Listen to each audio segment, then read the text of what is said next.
thank you Museum Development Yorkshire for the opportunity to talk about some recent work from Ignite Yorkshire. My name is Marie Millward and I'm the project manager for a youth heritage project called Ignite Yorkshire.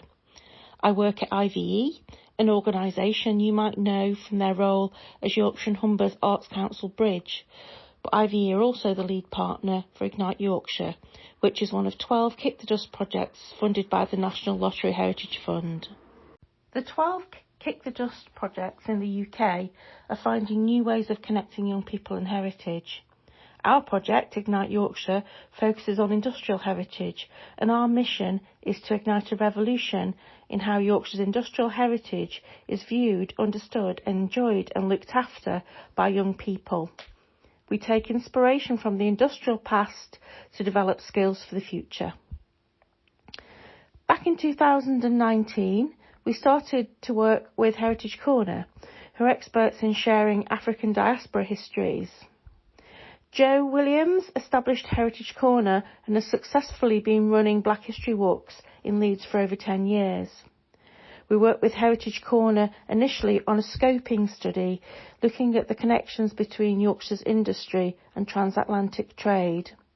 That work has led to a series of recommendations, a new set of partners and a project called Represent.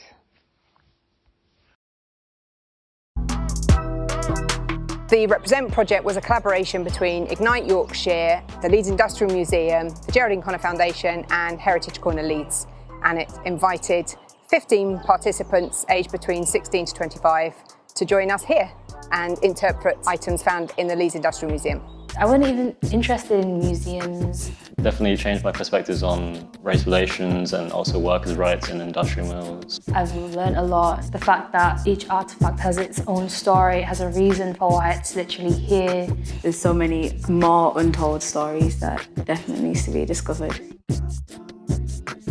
The life of the curators and how they gather information and how they're looking to improve the way they represent people. If they don't change and become more inclusive and more up to date, there's a risk that we'll lose them. There's a need for different representations and different people with different experiences. And it's really important we don't lose these spaces because they're public spaces, they're free. And by losing them, then people are gaining information maybe just from the internet, and that isn't monitored at all. And it's the role of these sort of sites to tell the narratives that haven't been told yet and to inform, because at the end of the day, this is where children are brought to learn. And if they're telling the correct narratives, that will change future generations. As a young person, I'd like to be considered as an equal partner rather than as someone to be taught or lectured like a school child. That I suppose that I would like to be treated in the way that you would treat an adult in a consultation, in a way that someone is going to come in and ask your opinions on something with the expectation that they might then act on that.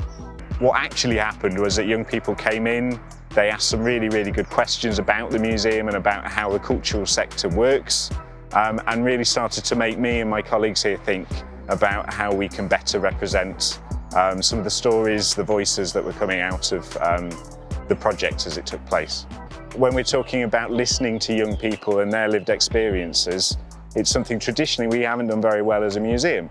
By partnering with the Geraldine Connor Foundation, Heritage Corner and Ignite Yorkshire, we didn't actually have any challenges in recruiting those young people because those partner organisations had such strong connections already. So by partnering with them, we overcame the challenges. And as a museum service, we have a lot to learn from third sector organisations in how they engage young people. So there we have the impressions of some of the people who worked on Represent. But we've only really scratched the surface in this presentation of telling you what we did and the impact it's made. If we've whetted your appetite, there's a lot more information about Represent on the Ignite Yorkshire website. There you'll find 2 films about the project, some blog posts written by young people, and a case study about our learning from the project. Our work is ongoing and has led to new project work and opportunities.